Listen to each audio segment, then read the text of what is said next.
I'm with my good buddy, the high-haired Arthur Parsons. It's the High Hair Club. We are talking about... like twins. I know, it's ridiculous. Lego Marvels 2 is coming. Lego Marvel Superheroes 2. Let me get the full title. Arthur, I love talking with you about Marvel stuff and about Lego stuff. I'm probably one of the #1 fans, or one or two fans out there for this franchise. I loved what you guys did last time.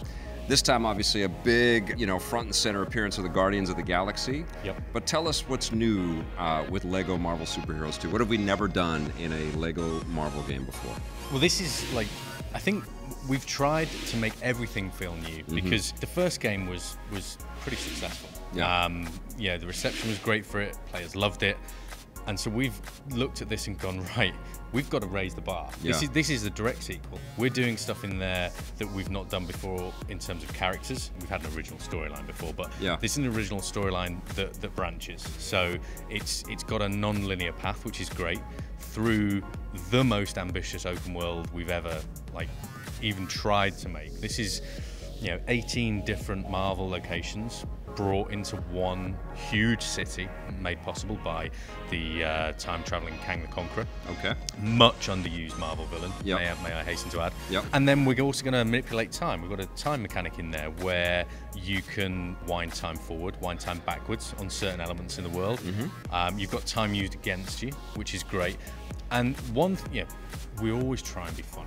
Okay, but we've actually got characters that are going to bump into themselves, like different Marvel reality versions of themselves. Cool. So Wild West Captain America is going to bump into future Captain America, and it's and you get to have that comedy play. The roster is, we always like a really deep roster. Yeah. But this is really, even for us, we've kind of deep dive this one. Well, Marvel Avengers, you had something like 250 characters all told? Yeah. It's bigger than that? Well, we'll see.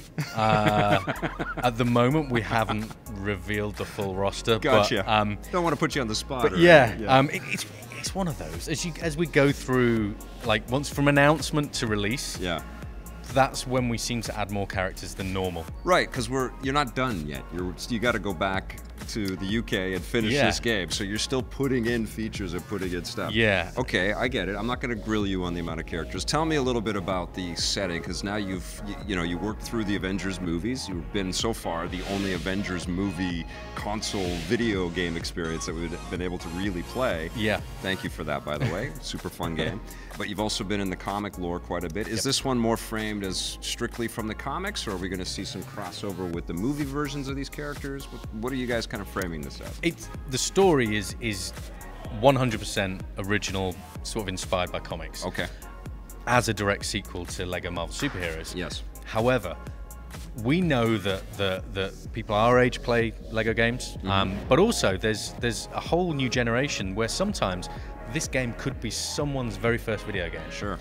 Now, their knowledge of Marvel isn't necessarily going to go back to the 1960s comics. Yeah. However, they could have watched Guardians. Yeah. So we will have variants of characters in the game that look and maybe have actions like those characters. But the story is 100% comic book based. The characters, however, though, we know we've got Thor Ragnarok coming out. Yeah. So our Hulk has got the gladiator armor, and we're going to be going to Sakaar, which is where Planet Hulk's set in the story. So we are kind of touching on and referencing and being inspired by the movies, as well as being inspired by the comics. We want to please everyone. A lot of our fans, and myself included and my daughter, want to know what's going on with LEGO Dimensions. Are we going to be getting some new stuff this year? What can you tell us about LEGO Dimensions? All I can tell you about that is we'll be selling more at E3. Okay, so fair enough. However, the Goonies pack is now out. Yes. And is quite possibly the most awesome thing I think I've ever, until now, been involved in. Because I'm a huge Goonies fan. Everyone knows I'm a huge Goonies fan. Yeah. And that opening 2 minutes 12 cutscene to the Goonies pack is amazing. Awesome. But yeah, it's E3's around the corner. Yep. I'm sure we'll have plenty to say about everything from TT Games there. Cool. I'm going to end this with just one last question. It's my biannual in the spotlight, hot light.